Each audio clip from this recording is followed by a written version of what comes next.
Good morning, everyone. It is 7:33 in the morning. You are looking at a live shot from our Global One News helicopter of Walterdale Bridge. Massive traffic problems this morning for motorists trying to get into the downtown core by Walterdale Bridge. A group of climate activists have shut down the bridge to traffic. That is where our Kendra Slugoski is. She joins us now live this morning with more. Kendra, we've seen some very angry people there this morning. Yeah, that's right, Aaron. And the group of protesters stepped onto Walterdale Bridge just before 7 o'clock this morning, and traffic has been backed since then.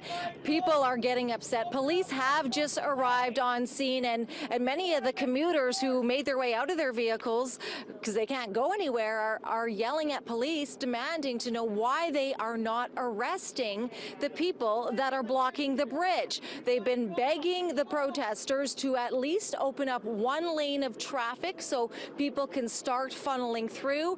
But these protesters that are part of a group called Extinction Rebellion have not been budging. They have been standing arm in arm here, blocking the entire bridge so nobody could get into the downtown core. You can see here things are getting heated. I know. Don't get arrested. I'm sure glad you guys are doing your job. I know. They're stuck by your law. Hey, where's the phone, buddy? But Michael, one lane, I asked you. And you know it. I'll run through everybody, and you know it. Moments earlier, we had one man come straight up to these protesters, screaming at them, yelling, "I have a baby to feed. I need to get to work. I'm losing hours. I'm losing pay," begging them to let him through so he can get down to his work. Again, people are frustrated. They are at a standstill. It is gridlock for kilometers down here. Where's the padding lane? Kendra, this is a protest that we're seeing happen right around the world, too. It's not just here in Edmonton.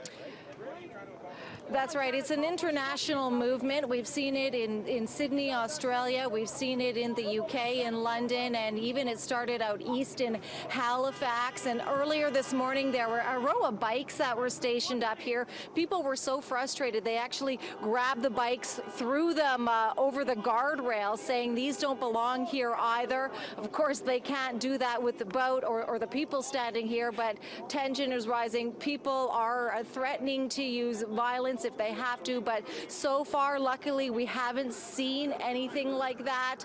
Police, as I mentioned, just arriving from the other side of the bridge. We hear sirens, and people have been sitting here laying on the horns, and we've heard from people yelling, what if there is a medical emergency? What if somebody's having a heart attack in this line and they can't get through? So they are trying to negotiate. Police are telling these frustrated commuters that they are working with them, trying to negotiate and get a lane open, but that hasn't happened yet, and people are angry. They need to get down to work, but again, the climate activists say they have to do this to send a message. But I've been talking to some people who've been sitting at a standstill. They say this is not helping the cause. We have all these vehicles idling, and it is not helping. They're not making any friends, but the people here say they are sending a message, and obviously that message is being broadcast, and it's affecting a lot of people trying to get downtown this morning, Aaron.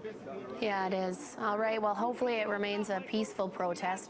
Thank you so much, Kendra. We will check back in with you shortly.